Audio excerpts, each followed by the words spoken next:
Thank you. You look like a little pumpkin. Thank you. No, that's good. That's My good. feet don't touch. That's Did you embarrassing. see our confessions? Yes, I did. Now, do you have anything you want to sort of? I have a confession. You do? Yeah. Okay, go ahead. It's kind of a dorky confession, but it's still a confession. Couldn't be any dorkier than some of ours. Okay, when I was like 5 or 6, Right. I had a loose tooth, and I was really excited about falling out because that meant that I was going to get money from the tooth fairy, so I was really happy about that. But it fell out in the swimming pool in the middle of my swimming lesson, and it went down the drain, and I cried and cried, and I decided that the only way I could get money was to have some kind of tooth. So I searched that afternoon for like 4 or 5 hours, and I found a little rock, and I shaved it the shape of my tooth, and I polished it so it would be white, and I put it in a little pillow, and I got $5. Wow. And I felt guilty about it ever since, because none of my friends ever got $5, but it looked like such a perfect tooth that the tooth fairy gave me $5. Did your parents find it odd you had stone teeth? Did they ever, I mean, at some point did they go, there's something wrong with the kid? $5, you know, that's pretty good. I had a nice tooth fairy. Because it was when I was a kid, it was a quarter. Really? Yeah, well, that was a long time. A quarter you could buy That's like not a Chevy. Hey, you know, I have a tape I want to show the audience. Okay. Neil Patrick Harris was here. Yeah. Remember, he was like Doogie, and he was he's on that Stark Raving Mad show. Yes. And we got to talking. Well, here, let me take a look at this tape here. Okay. I want to show you. You don't have a crush on, well, I shouldn't say. Well, you can tell. Is it someone in show business? It is, yeah. Actually, it's Jennifer Love Hewitt. Oh, Jennifer Love Hewitt. I have such a thing for her. Oh, I think you she do? is just so charming and just so cute. Yeah. Ooh. Now, what do you think of that? I think that's very sweet. Now, how do you handle sweet? Is that good? But guys hate that. You know, I have to say that I actually saw the show the night that he was on. So you were watching? Yes, and I saw a little piece of that. Yeah. So, and I thought it was absolutely just adorable and very, very sweet. And it meant a lot to me because I consider myself like a huge dork. So the fact that somebody, especially Doogie, that's Doogie. Doogie Howser. Like, you know, he's a doctor. Special. He could examine you without... Okay. Yeah. Have you ever met him? No, we met a long time ago, but I don't know if he would even remember it. He lived at the Oakwood Apartments where I lived when I was younger.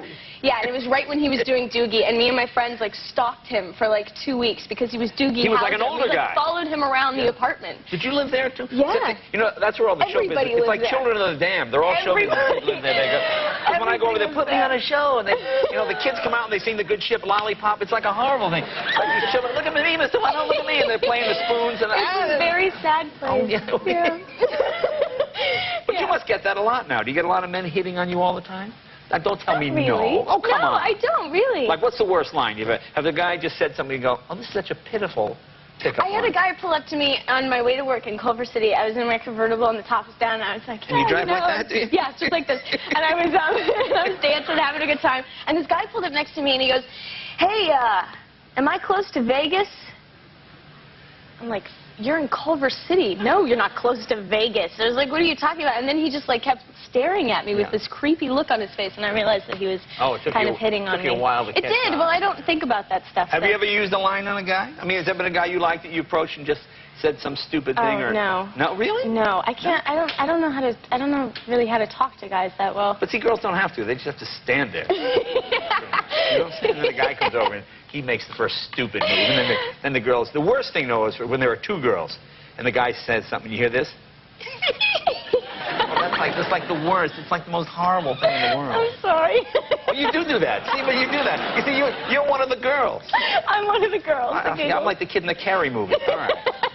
Now tell us about the new series. Now this is time. Is this a spin-off of Party of Five? Kind of, yeah. It's on Monday nights at 8 o'clock, and it's my character Sarah going to New York to look for her birth father. Okay. And she slowly realizes when she gets there that New York might be not only a great place to find her father because he's supposed to be there, but to find herself because it's a great city to sort of go and completely reinvent yourself and be who you want to be because nobody really cares about you or what you're doing. Now, how does this work? Do you come up with this idea? Do you go up to them? Do they approach you? I mean, how does this go about you getting a show? They approached me about it. They actually called me and put a fear of God in me the day that they called, because they had never wanted to take a serious meeting with me before, and so they called me up and they were like, you know, Love, we'd like you to come in and meet with us. And I was like, oh, okay.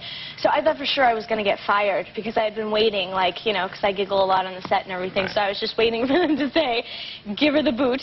So I went into their office and they were like, you know, we don't think Sarah should be on Party of Five anymore. Oh, and I thought I was just going to die. I wanted to cry, and I was really, really sad.